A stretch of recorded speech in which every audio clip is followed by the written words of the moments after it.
Good afternoon, church. Today's Bible verse is taken out from 1 Corinthians chapter 15, verses 13 and 14. If there's no resurrection of the dead, then not even Christ has been raised. And if Christ has not been raised, our preaching is useless, so is your faith. This is the word of God. Thank you. Good evening to all of you. Series theme is defending, presenting, and living a life of faith in a pluralistic world. And this evening, our sermon topic is Resurrection, the cornerstone of the Christian faith. So resurrection is not necessarily a topic that we talk about on Easter Sunday alone, but it is a topic that we must talk about and we must be aware of as we live our lives, because that is foundational for our faith. A friend of ours, of our family from Himachal Pradesh, who has several apple trees in the garden, shared to us of his experience. He told us that the apple trees do get infected and become unhealthy because of various pests and insects that attack the roots of the tree. And so he told us that he and his father would dig up and try to find where in the roots is the infection. Where exactly is the insect or insects attacking? And so they have to give necessary treatment, and only after that treatment and medication, in some sense, the tree gets better.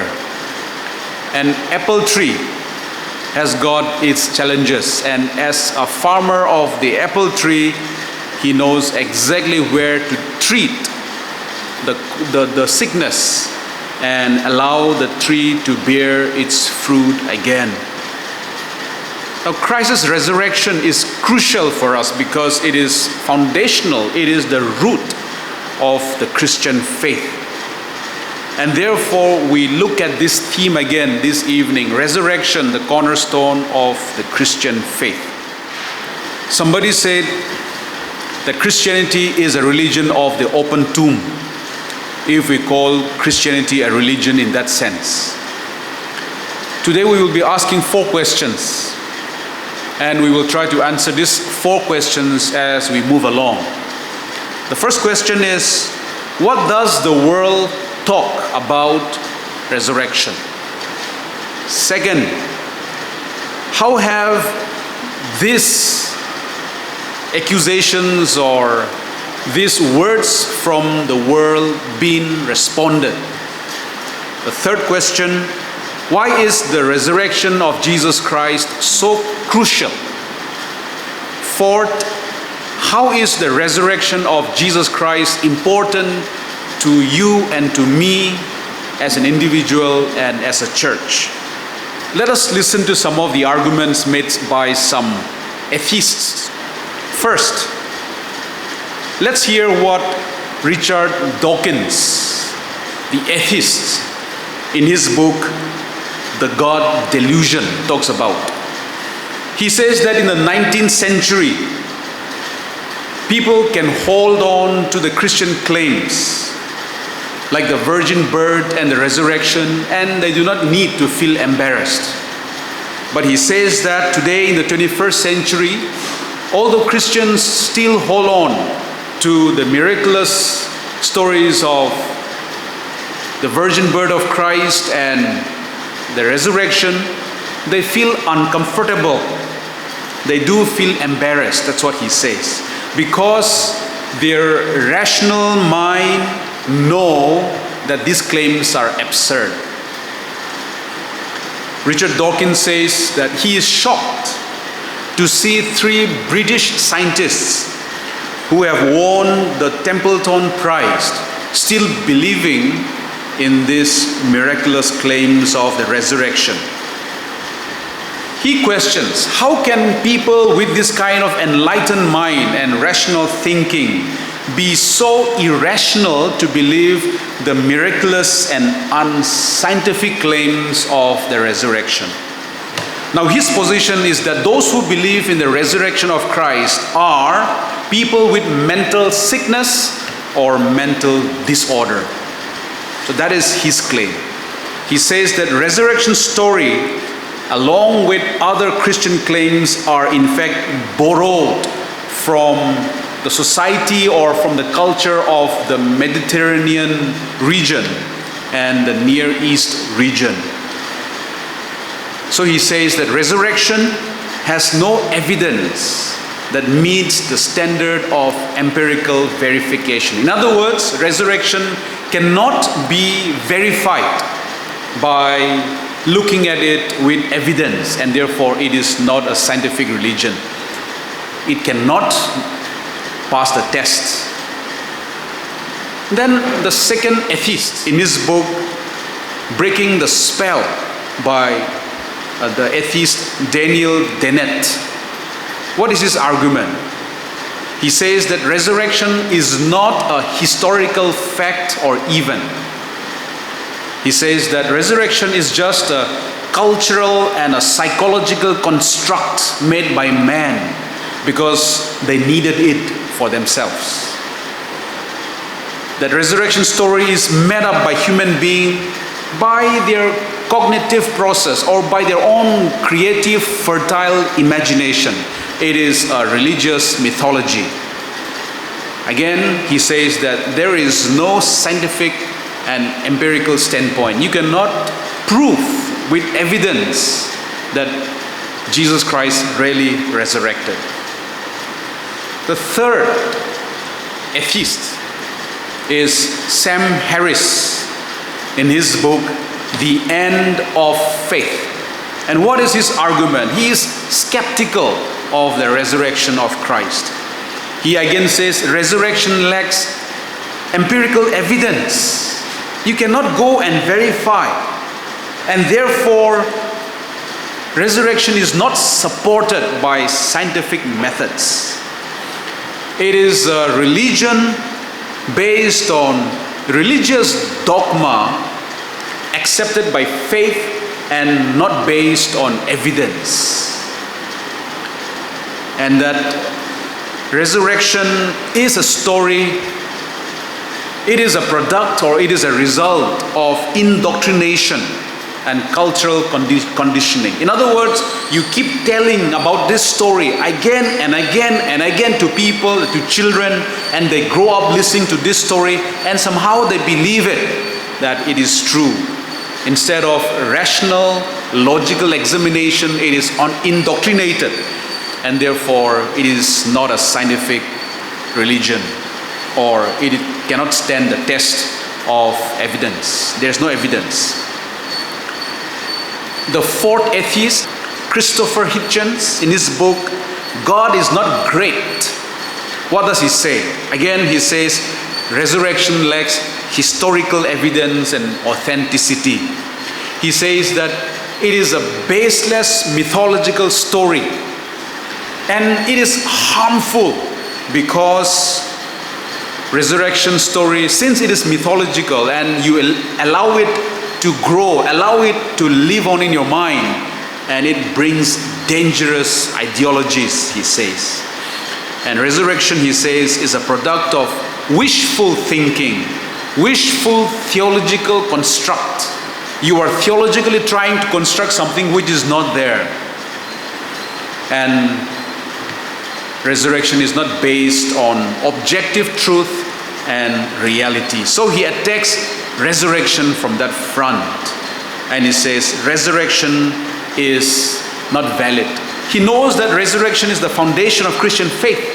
And therefore, if he attacks resurrection and then destabilize that thinking, he knows that Christianity will collapse. And therefore, he attacks on this aspect of Christian faith. Now, I want to close with the fifth atheist, and one of the prominent atheists in the world, Bertrand Russell, in his book, the basic writings of Bertrand Russell. Now, what does he say? Now, Bertrand Russell, he does not believe in the historicity of resurrection. And therefore, he does not believe that one day he will resurrect again. So, in his book, he writes, and I quote, "I believe that when I die, I shall rot, and nothing of my own ego will survive." In other words, he is saying that when I die, I know that I will rot, and nothing of me and nothing of my ego will survive. It will just rot. That's the end, full stop. Because he does not believe in the resurrection of Christ, he has no conviction and belief and hope in his own resurrection. So, all these are claims made by people who do not believe in the resurrection. Now, how have these people been responded? What are the voices of the Christian thinkers and apologists in responding to this kind of statements? The question 2, how have they been responded? Are these claims correct? Are there any other counter arguments? Now let's look at a few of the Christian thinkers. Nabil Qureshi, the great apologist, in his book Seeking Allah, Finding Christ, Finding Jesus. Seeking Allah, Finding Jesus. In his book, Nabil Qureshi shares his friendship and the change in his worldview with his friend because of his friend David Wood. The friendship blossomed into a transformative faith journey. Nabil said that according to the Islam faith, the Quranic verse in Surah 4 verse 157, chapter 4 verse 157, it states, "They did not kill him, nor did they crucify him, but it only seemed to them." In other words, the Quran says, Jesus was not crucified on the cross, but it seemed as though he died, but actually he didn't die. Let me repeat this verse again. They did not kill him, that is Jesus, nor did they crucify him, but it only seemed to them. Nabil is saying that there are many people who think and who believe this kind of an argument. Based on this verse, Nabil says there are many people who think that Jesus did not die on the cross, but somebody, a devout volunteer who wanted to honor Jesus, died, was crucified on behalf of Jesus. Based on this verse, Nabil says, some people think that Simon of Cyrene, who carried the cross of Jesus, was crucified instead. Some people, he says, because of this verse, think that Allah put Jesus' face on Judas Iscariot's body for poetic justice. And Jesus, people thought was killed, but it was actually not Jesus, but it was Judas Iscariot. Now, Nabil Qureshi says that this, the last one, is the most popular argument believed by many Muslims today. Now, in his book, Seeking Allah, Finding Jesus, Nabil Qureshi says that the friendship and conversation with David Wood, his friend, changed his perspective on Jesus, and he began to believe in the historical evidence or the historicity of Jesus. How he lived, he crucified, and he resurrected. One evening, Nabil says, he and his father, he called him lovingly Abba, met with Nabil Qureshi met with David Woods and David Woods' friends, Mike Licona and Gary Habermas, great apologists. You can look at them as well, for a discussion on the historical Jesus. And this is what Nabil says. After the discussion had happened, this is what Nabil says. The Quran required us to close my eyes to the evidences and believe solely on faith. Here were the result of our litmus test. and there were no shades of gray. The Christian claim aligned with the evidence 100%. That's what he says. Similarly, at another time, when he went to see a debate between a Muslim apologist called Shabir Ali and the Christian apologist Mike Licona, Nabil commented after the debate. He said, Shabir Ali won the debate in terms of presentation and oratorical skills, but Mike won in terms of the argument and the content. As a biologist and medical student, Nabil could not keep his mind off from evidences that supported Christian argument for the resurrection of Christ. And eventually, he became a Christian and a proponent of the Christian faith.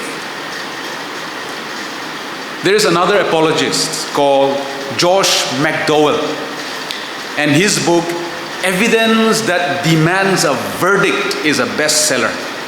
And this is what Josh McDowell, one of the great apologists in our generation, he said this about the resurrection.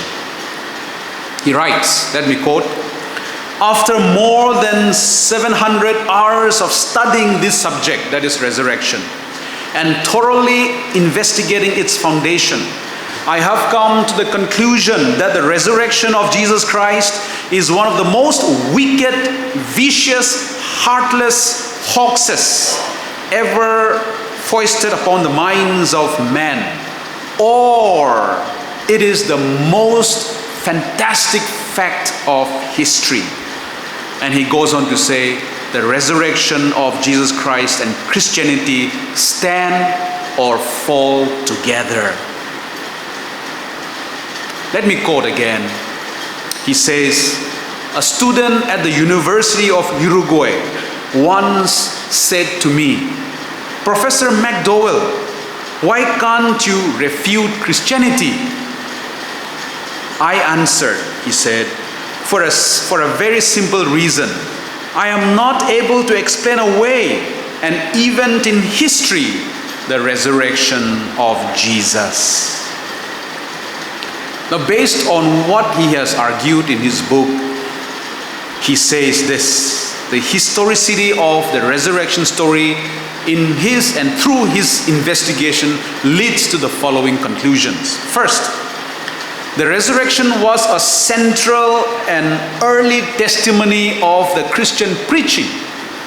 Resurrection story is not added 200, 300 years later on, but it was the crucial center point of argument and preaching in the Christian story.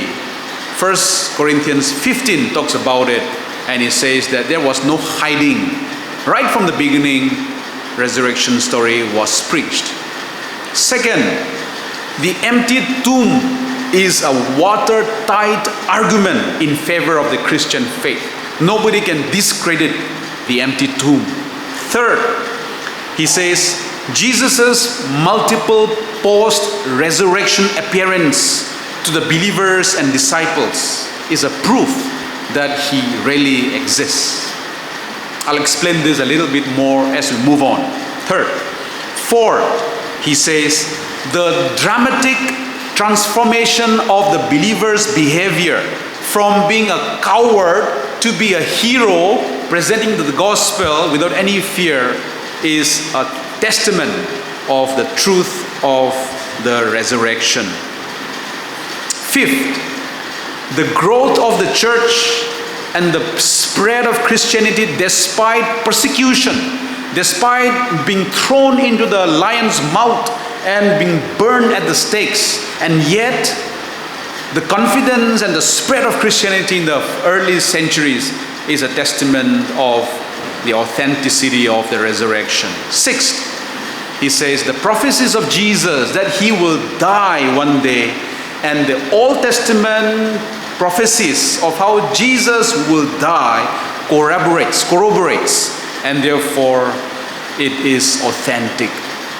These are two scholars and apologists who have defended the Christian belief of the resurrection. And there are some other points we want to look at coming from the resurrection that needs our attention. Number one, the broken Roman seal at the tomb. When Jesus was put at the tomb, there was a stone kept rolled at the door of the entrance of the tomb, and the seal, Roman seal, was put there so that nobody will come and touch that tomb. The Roman seal stood for the authority of the Roman Empire. The breaking of the seal was unthinkable. The punishment of automatic execution was carried out for those who touch and manipulate the seal. It was crucifixion upside down. In any normal circumstance, nobody will come and touch that seal. Jesus' disciples displayed cowardice and they hide themselves under enclosed doors. And Peter denied Jesus 3 times. It is improbable that the disciples came and broke the seal. 2, the empty tomb. When the disciples went and saw the tomb was empty on that day, on the first day of the week, the disciples did not run away to Athens or to Rome to talk about the resurrection of Christ. They went straight into the city of Jerusalem to talk about the resurrection of Christ. In Acts chapter 2, you will see that. Peter and the disciples preaching in Jerusalem. If they were false, it would be evident. The authority will not allow the false teaching to gather momentum and to allow people to follow Christianity. They would have brought out the dead body of Jesus and keep it on a cart and carried it across the city of Jerusalem to tell people that no, what they're teaching is false. And Christianity would have been nipped in the bud. But they couldn't do it. The empty tomb was too notorious to be denied, as somebody said. Paul Altius, a German theologian in the 20th century, says, the resurrection could not have maintained in Jerusalem for a single day, for a single hour, if the emptiness of the tomb had not been established as a fact for all concerned. If it is not true, the claim of the empty tomb would not have lasted for even one single hour. That's what this German theologian says. Paul Maier, another American historian and novelist of the 20th century, he calls this as positive evidence from a hostile source, which is the strongest kind of historical evidence. In a sense, this means that if a source admits a fact decidedly not in its favor, then that fact is genuine. In other words, the opponents were silent. The opponents were not able to bring a counter narrative to say that yes, it did not. Jesus' body is here. Jesus did not rise up from the dead. Since they cannot bring a counter narrative against the claim of Jesus, against the claim of the disciples, and they were silent, their silence actually is an evidence to support the resurrection of Christ. Fact number 3, the large stone moved. The large stone in front of the tomb, weighing around 1.5 tons or 2 tons, cannot be lifted up by the disciples who were scared and who did not have any guts. How can these disciples tiptoe towards the tomb while the guards were sleeping and push the large stone away? It is unreasonable.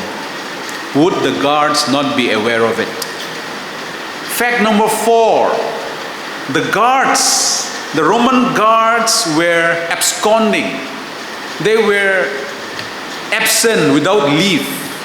AWOL, A-W-O-L, absent without leave. They ran away. They fled. They left their position of responsibility. When the Roman military discipline was so brutal, how can they leave the position of responsibility and duty? Historian Justin, in his book Digest 49, he talks about the offenses against the Roman soldiers in the event of their negligence of the duty. He says, the fear of the superiors, superiors' wrath, and the possibility of death means that they paid close attention to the minutest details of their job. One way a guard was put to death was by being stripped of their clothes and then burned alive in a fire started with his garments. If it was not apparent or sure which soldier failed in the duty, then lots were cast, lots were drawn to see which one would be punished with death for the guard's unit failure. So with all this kind of danger, with this kind of sword hanging on their necks, the soldiers will not be careless in their duty. Dr. George Curry, a student of Roman military discipline, wrote like this, let me quote, "The fear of punishment," I quote, "produced flawless attention to duty, especially in the night watches. And therefore it is not possible for the disciples to come tiptoeing and stealing the body or pushing the stone away. The Roman guards are missing. There is a story behind it. The grave clothes tell a story. John 20, we look at this in our Easter Sunday sermon. When John and Peter saw the grave clothes of Jesus, they saw that the cloth of Jesus, where the body of Jesus was kept, was slightly caved in and empty, like the empty chrysalis of a caterpillar's cocoon. And somebody said, that's enough to make a believer out of anybody. John was not able to forget it. The empty tomb, the empty grave clothes tells a story. Fact number 6, Jesus' appearance confirmed. It was an event in history because Jesus appeared to many people and it cannot be disapproved. Over 500 witnesses were there. Paul was saying in 1 Corinthians 15 verse 6, Paul was saying, if you do not believe in me, go and talk to those 500 people who are still alive. Dr. Edwin M. Yamauchi, professor of history at Miami University in Oxford, said like this: suppose we take 500 witnesses who saw Jesus alive after his death and burial and place them in the courtroom. And if these 500 people were only speaking for 6 minutes each, including cross-examination, then you will have around 50 hours of first-hand testimony. And add to that testimony other people who saw Jesus. And he says that would be the largest and most loop-sided trial in history in favor of the resurrection of Christ. Now, some people say that, well, these arguments that you have given may be in some sense valid, but how about if the disciples went to the wrong tomb on the Sunday morning? So the argument from the wrong tomb theory. It was a theory propounded by a man called Kirsopp Lake. He was a New Testament scholar and a church historian. He says that some disciples of Jesus must have secretly buried Jesus in a different tomb and then deceive people and say that Jesus has been buried in this place and the tomb was empty when they went and saw it. Now, the Roman authorities would not allow this kind of argument to survive because they will be meticulous in observing and in making sure that the body of Christ is inside the right tomb and to be guarded by the soldiers. So his accusation is debunked. Number two, one group of people say that people might have had hallucinations. They might not see Jesus, but who knows? They were hallucinating and therefore they saw, or they think they saw Jesus. Now, J.P. Moreland, another apologist, he says that yes, people hallucinate, that cannot be discredited. People hallucinate when they're sick, when they're highly imaginative, and when they are nervous, or when they are in a place of where their loved ones used to visit very often. They may just hallucinate thinking that their loved one is there. But the disciples, all these disciples, hallucinating at one time, at the same time, cannot be true. People can sing group song together, but people do not hallucinate together. 1, 2, 3, and then you hallucinate together. It does not happen. 500 people hallucinating together to see Jesus at one time doesn't happen. So the idea of mass hallucination has been disapproved by modern psychology. How about the argument from the swoon theory? Some people, it's a theory popularized by the German theologian Karl Venturini in the 19th century. He says that Jesus had fainted. Actually, he didn't die. He merely fainted because of exhaustion and loss of blood. While people thought he died, actually he fainted and he later came back to life, resuscitated back to life. But the disciples thought that he resurrected. Now there are many holes in this argument. First, how about the spear that was pierced on Jesus' side? Blood and water coming out. How about Jesus in the tomb and he's crawling, and how can he push that 1.5 ton or 2 ton heavy stone away from the door? Is it possible? No. How can the disciples be so courageous, and how can they become so transformed? Because they see a weak Jesus crawling back to the room and saying, I have overcome, when he was really weak and when he needed medical attention. That is impossible, he says. The other argument is, how can Jesus appear and disappear at will when the door is closed, if he just came back without dying and without resurrection? So that is improbable as well.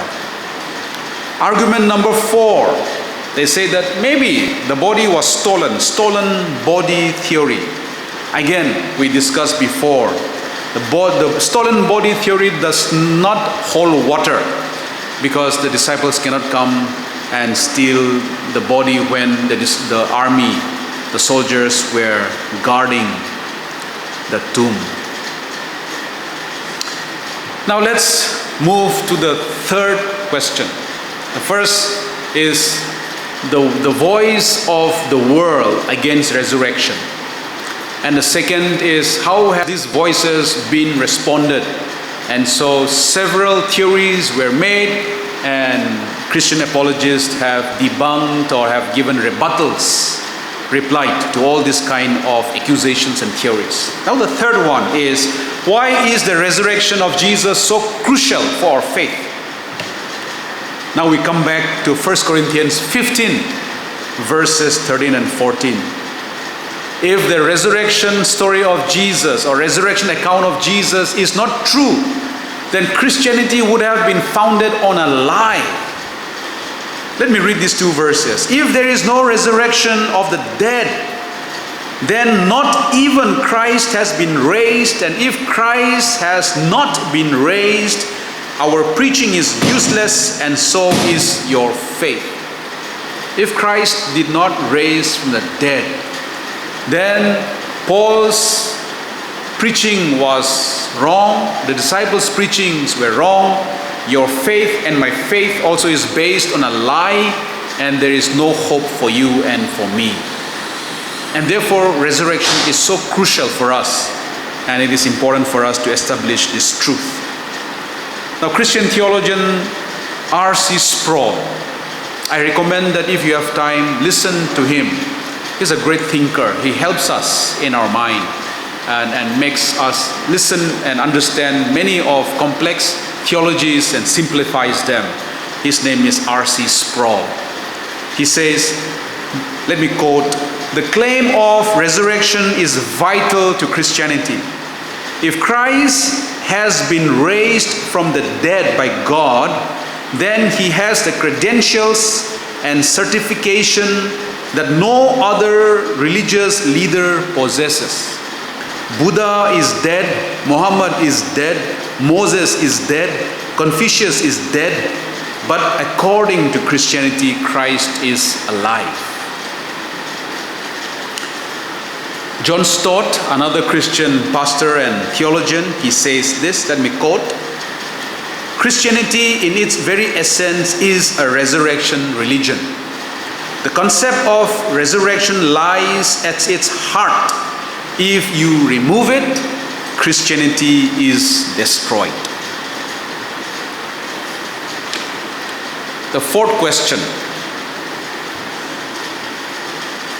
how is the resurrection of Jesus Christ important to you and to me individually? First, Jesus is a promise keeper. Jesus said, "I will come back to life again," and he kept his promise. Therefore, you and I can be confident of what Jesus has promised us, all the things he has promised us. For example, the thing that he said, "I am going to my Father, and I will return one day and take you to where I am." John 14. Therefore, we are confident he will accomplish what he has told us. We can trust him. Second, Jesus' bodily resurrection tells us that body or matter is not evil. In many religious philosophies, they say Atma or the soul is pure and holy, they live forever, but the body, the matter, is temporary and it dies. So the Atma will not die, it will keep going to different bodies and keep living on, but the body will die. And therefore they have this philosophy of birth and rebirth. And many religious philosophies do not consider body as good. But Christianity tells us that the body will come back to life. In other words, body is important for God. And therefore, the body that you and I have is important. It must be treated with respect. It is not evil. And therefore, it is important for Christians to live a holy life. Because the body is important to God, we must honor and treat our body in respect and live a holy life. The body will come back again. In the resurrection, we will have the glorified body, of course, like Jesus' body. Third, Jesus' resurrection tells us that he is the living Christ, the ruler of God's eternal kingdom. That Jesus is not a false prophet or an impostor, but he is the living Christ. He is worthy of our worship. Fourth, Jesus' resurrection tells us one day that you and I will also resurrect one day. So there is hope for our own resurrection. Like Paul says, if there is no resurrection, then you and I have no hope. We are the people who should be most pitied upon, because in this life you are not indulging in the flesh, and in the future there is nothing to look for, and we are the hopeless people. But because Jesus resurrected, we will one day resurrect. And therefore, Christians, we have this hope of seeing our loved ones again in the future. The ones who have gone ahead of us, we will see them again. Fifth, Jesus' resurrection power gives Christians the power to live victorious Christian life in our daily discipleship. A life of holiness is possible because the power that enabled Jesus to rise up from the grave is also in us, that can enable us to live a victorious life in our fight against sin. Romans 8:11 says, "The Spirit of God who raised Jesus from the dead lives in you. And just as God raised Jesus Christ from the dead, He will give life to your mortal bodies by this same Spirit living within us." Sixth, finally, Jesus' resurrection gives the foundation for the church to witness for evangelism and for mission. The church's ministry for the world, whether it is in terms of evangelism, mission, or other activities, social actions, springs from this fact that Jesus has resurrected, and therefore we spread the good news of the gospel of Christ. So my friends, when people tell you that resurrection is a fabricated story, that resurrection has no water to hold, the story has no water to hold, it is fake.